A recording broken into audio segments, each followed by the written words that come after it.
அமைப்பாளராக விளங்கக்கூடியவர் ஆரணிமா நகரம் ஆரணி பழைய பஸ் நிலையம் காலம் சென்ற வி சிவா அவர்களுடைய மகள் அம்மு மருமக பிள்ளை பார்த்திபன் ஐயா அவர்கள்.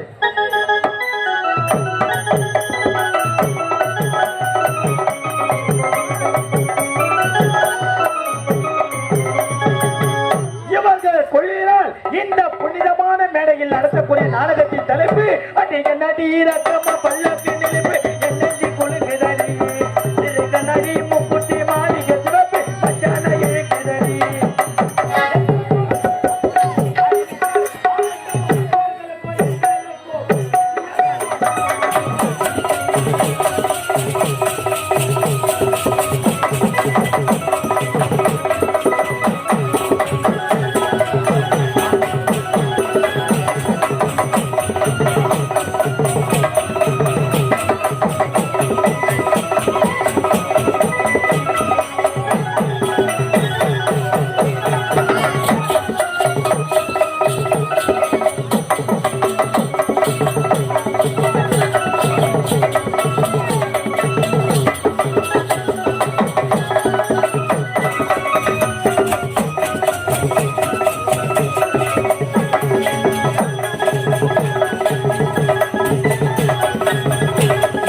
புதிதாக உலக பூ மாதிரி மழை பெய்து வாரிய அப்படி மறுத்தால் அவர்களை பிடிப்பேன் ஓதி அடிப்பேன் தெளிக்கும் ரத்தம் வானத்திலே பற்றி கரிய மேகங்கள் எல்லாம் சிவந்த மேகங்களாக ஆற்றல் படுத்த யாரோங்க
யாரோ எதிரி மேலேயோ ஆசைப்படுறாங்க. ஐயா ஒரு வீடு கட்டணும் ஆசைப்படுறாங்க, ஒரு வீட்டு மனை வாங்கணும்னு ஆசைப்படுறாங்க, ஐயா ஒரு நிலம் வாங்கணும்னு ஆசைப்படுறாங்க. எனக்கு ரொம்ப நாளா தோசை சாப்பிடணும்னு ஆசைங்க. நேரா வீட்டுக்கு போய் மொண்டாட்டி பார்த்து தோசை கேட்டேங்க. மொண்டாட்டி அடிச்சுக்குதா பெருப்புக்குதான்னு சண்டை போடுறாங்க. வீட்டுல ஒன்னான ஒண்ணு கிடையாது, திருவிழத்து தோசை கேட்கலையே, நான் எப்படியா சுட்டு போடுறதுல மொண்டாட்டி சண்டை போடுறேன். வீட்டுல எது இல்ல கேட்க மாட்டாங்களா? பொம்பளைங்க கேட்கறத செய்வாங்க.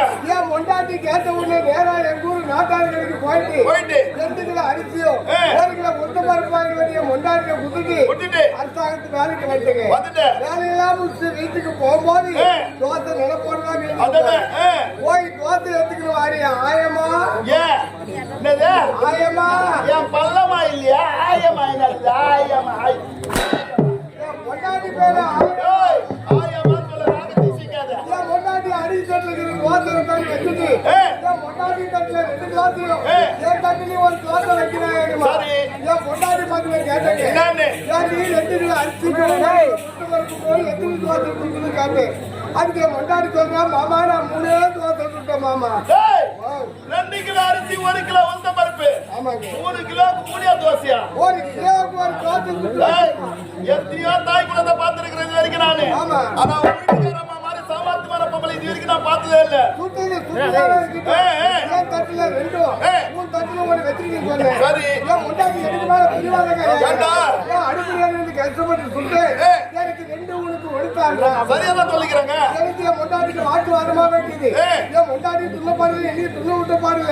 நான் ஒரு திட்டம் போட்டேன். எதுக்கு நம்ம 2 பேரும் சண்டை போடணும், கதவு சாத்திக்கணும், உள்ள படுக்கலாம். யாரு ஊங்க ஓட்டுறாங்களோ ஊங்க ஓட்டுறவங்களுக்கு ஊங்க ஓட்டாளங்களுக்கு 2 பேரும் திட்டம் போட்டேன். அந்த திட்டத்துக்கே மொண்டாட்டி சம்மதிச்சு ராணிய மொண்டாட்டி கதவு சாத்தணும், உள்ள 2 பேரும் படுத்துக்கணும். வெடிகாலம் 5 மணி ஆச்சு. பெருக்கி தள்ளி கோலம் போடுறாங்க. ஆயமா சொல்லான்னு பார்த்தா தோசை ஒண்ணா போயிட்டே போச்சுங்க. 2 ராவு 2 பகல நானே கொண்டாடி உள்ளே 10 மணிக்கு எழுந்துக்கல. அக்கம் பக்கம் ஏழா ஒண்ணு சேராங்க. எவனா போத்து வருத்தம் கொண்டு போவாங்க. எல்லாம் கும்ப சேர்ந்து என் வீட்டு கருவுத்ததில் வந்து பார்த்தாங்க. நானே கொண்டாடி உள்ள பத்ததில்லை, செத்து போயிட்டுன்னு சொல்லிட்டு ஊரே புகாராக 2 ராவு 2 பகல கதவு சாத்தபடியே ஒரே இடத்துல படுத்திருந்தா பின்ன என்ன நினைப்பாங்க? சந்தேகம் தான் ஒரு மக்களுக்கு. செத்துட்டாங்க எல்லாம் கும்பப்படி பேசுறாங்க. ஆதியார்கிட்ட 7 லட்சம் ரூபாய் வாங்கிட்டு போய் ஒரு 17 ரூபாய் விட்டு சீமாவோட காத்து வச்சுக்கிறீங்க. என் வீட்டா இருக்கிற அக்கம் பக்கிற ஆம்பளைங்களாம் வீட்டு மாதிரி ஓட்ட ஓடிக்கிறாங்க. ஏடா பாய்க்க போற வந்துதான் கூட்ட கட்டு ஏடா ஓட்ட ஓடிக்கிறீங்கன்னு கேட்டாலும் தோசை ஒண்ணா கூடுமே. எது விட்டு ஏகாமரம் கண்ட மரத்தான் மாசக்கால குப்பனா ஏஜமா ஏடா பாய் ஆச்சரிக்கு 10,000 கூலி தருவோம். ஏடா மாசக்கால கண்ட மரம் ஒண்ணா போயிடுமே. என்னமா வீடாயிச்சு நடுவுல ஒரு நேரனாலும் பரவாயில்ல. அப்படி பிடிவாதமாக பதினேழு தோணிக்கிறீங்க ஆம்பளை பண்ணாட்டியா? கதவு இச்சாங்க எங்கேயோ கொண்டாட்டு தெருவுல போட்டு சரி. மோள அடிக்கிறாங்க பாட கட்டுறாங்க கேட்டாப்பா வீடா இருக்கும் போதே பாட கட்டி மோள அடிக்கிறது கேட்டாலும் ஒண்ணா போயிடுமே. எதுமா மோள அடிச்சா கூட அடிக்கட்டும் பாட கட்டினா கூட கட்டணும். எங்க சொந்தக்காரங்க எல்லாரும் வந்தாங்க எங்கேயோ கொண்டாடி குழப்பாட்டுறாங்க ஏன் பங்காளி ஒருத்தர் வரப்போதே சாராயத்தை குடிச்சு சரி. இவங்க குடிச்சு எடுத்துனால அடிச்சோம் இவங்க எல்லாம் தேய்ச்சி கழுவு குடி போறீங்க வீட்டு உள்ள போறாங்க வீட்டுல எதுக்குடா போனா? சீகாத்தூர் டப்பா எடுத்து வர போறாங்க அவன் குடி போறீங்க சீகாத்தூர் டப்பா வைக்கும் முளகாக்க குடிச்சு வந்து ஏன் கண்ணுக்கு நேரா குடிச்சிட்டு குழப்பாட்டுறான் தெரியுமாடா? கண்ணில முளகாத்து கண்ணு எரியுங்க ஏன்டா போய் உயிரா இருக்கும் போதே கண்ணில முளகாத்து போட்டு கேட்டாலும் ஒண்ணா போயிடுமே. கண்ணியே போனா கூட போட்டோம் பரவாயில்ல. அவங்க பிடிவாதமா இருக்கு எண்ணிய மட்டும் குழப்பாட்டியாக பாருங்க வச்சு கட்டியாக குடிச்சு போயிட்டு இருக்கிறாங்க சரி. போய் நடுக்கட்டா போய் நாங்க வச்சாங்க எங்க வீட்டானுக்கிற அக்க பக்கம் ஆம்பளைங்க பேசுறாங்க என்னன்னு? இவங்க ரெண்டு பேரும் ஆம்பளை மட்டும் இருக்கிறாங்க. கேட்கறாங்க பேரு அவங்களுக்கு ஏதா பண்ணுவாங்க இவங்க ரெண்டு பேரும் வளர்த்தணும் எல்லாம் கும்பிட்டு பேசுறாங்க சரி. ஏதாப்பா இங்க உயிரா இருக்கும் போதே தோற்றத்துக்கு ரெண்டு பேர் தான் கேட்டாலும் ஒண்ணா போயிடுமே. வந்துட்டோம். துர்காட்டில் எழுபத்தி வெறும் கட்டி அடிக்க வச்சுக்கிறாங்க என்ன கொண்டாட்டு வெறும் கட்டமான வச்சு பஞ்சாலி வருஷம் மூட்டு மாலை எருமட்டம் மூட வராங்க அப்பனா சொல்ல வைக்கிறடா. ஏதா போய் மூச்சு வர மூட்டு மாலை எருமட்டம் மூட வரன்னு கேட்டாலும் எருமட்டம் மூணாவது மூட்டும் அவனுக்கு பிடிவாதமா இருக்கிறோம் எருமட்டம் மூட்டு மற்ற ஜனங்களால் உப்பு கூடி பேசுறாங்க மாணவர் மாற்றமா இருக்குது மழை வந்தா இந்த ரெண்டு பணமும் தெரியாது இந்த ரெண்டு பணமும் நல்லா எரியுதுன்னா அதுக்கு ஒரே ஒரு வெயிட்டா இருக்குது செஞ்சால் சோள போடுற மாதிரி சேர் போட்டுருவாங்க அப்பதான் பணம் குமுறி எரியுமா ஒதுரிட்டு சேத்த வாரி வச்சு மேல போட்டு எல்லாரும் அடிச்சு போட்டு போயிட்டாங்க எங்க ஊரு மலைக்காரே கணக்கு நம்ம ஊர்ல செத்த போனீங்க சொல்றாங்க இது வரைக்கும் நம்ம பார்த்தது கிடையாது நீங்க ஆந்தியா முன்னாடி செத்துக்கிறாங்க இது ஏந்துக்குதா இல்லையா நம்ம பார்த்துட்டு தான் போனோம் அவங்க பிடிவாதமா நிக்கிறாங்க மூணு பேரு இது மாதிரி தீ வச்சாங்க பாரு இந்த தீ வச்ச உடனே திருக குச்சின்னு வந்துச்சு குச்சின்னு வந்து என் மொண்டாட்டியும் முடியல தொடாச்சு மொண்டாட்டிக்கு ஒண்ணு எடுத்து மூணு பேரு ஓட அவங்க ஓட நாக்க ஓட அந்த 3 தோசை நாய் வாழ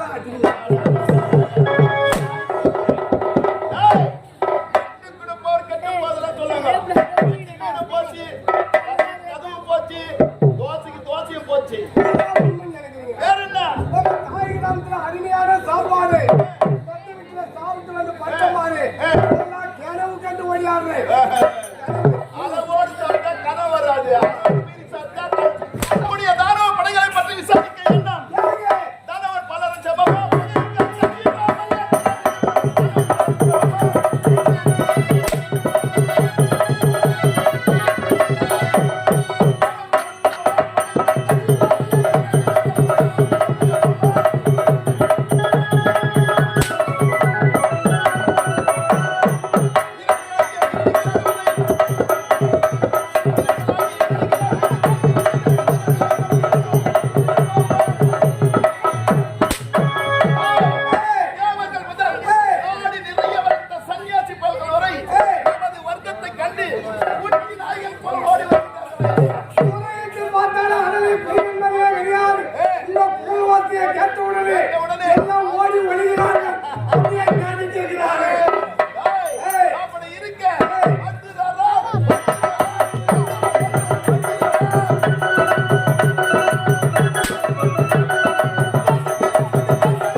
பெருத்த யுத்தம் நடந்தன. அந்த யுத்தத்தில் எங்கள் மூத்தவர்களாகிய அசுரர்களையே தேவப்பயல்கள் அழித்து விட்டார்கள். எங்கள் அசுர குலத்திற்கு குருவாகிய சுக்ராச்சாரியம் எங்கள் மூத்த தாயாக விளங்கக்கூடிய காலக்கேயன் மகள் மாயி என்பவரும் இருவரும் உயிர் தப்பினர். எங்கள் அசுர குலத்திற்கு குருவாகிய சுக்ராச்சாரியம் யோசித்து பார்த்தார். நம் அசுர குலத்திற்கு ஓர் ஆண்மகன் இல்லையே என்று நினைத்தார். உடனே எங்கள் மூத்த தாயாகிய மாயி என்பவரை அழைத்தார். நீ சென்று காசிபவன் இவரை காதலித்து கருத்தரித்து என்று உரைத்தார். குரு பகவான் சொற்படியே மாயியானவள் சென்றால் காசிபரை காதலித்தால் கருத்தரித்தால் அந்த நேரத்தில் காசிபா முனிவரிட்ட சாபத்தினால் ஒவ்வொரு துளி உதிரமும் 1000 அவர்கள் உதித்த நேரத்தில் பஜா பஜா பஜா என்று கத்தித்த தேவராகவே சூரபத்மன், இரண்டாவதாக பிறந்தவன் சிங்கமுகன், நான்காவதாக பிறந்தவன் தாரகாசுரன், கும்பா, மாயா, எத்தனையோ அசுரர்கள் பிறந்தார்கள். தாய்க்கு தலைமகனாக பிறந்தவன் நான். அசுர குலத்திலே திருமணத்தை அறவே வெறுத்தவன், பெண்களை கண்களாக வலிக்கக்கூடியவன். அதை விட ஒரு முக்கியமான விஷயம், தேவருக்கும் அசுரருக்கும் பகை என்று எல்லாருக்கும் தெரியும். அப்படி இருந்தும் நான் என்ன செய்து கொண்டிருக்கின்றேன் தெரியுமா? அந்த மேல் மலையினூர் அங்கார பரமேஸ்வரி தினந்தோறும் வழிபட்டுக் கொண்டு வருகிறேன். இந்த விஷயம் என் அசுர கூட்டத்திற்கும் தெரியாது.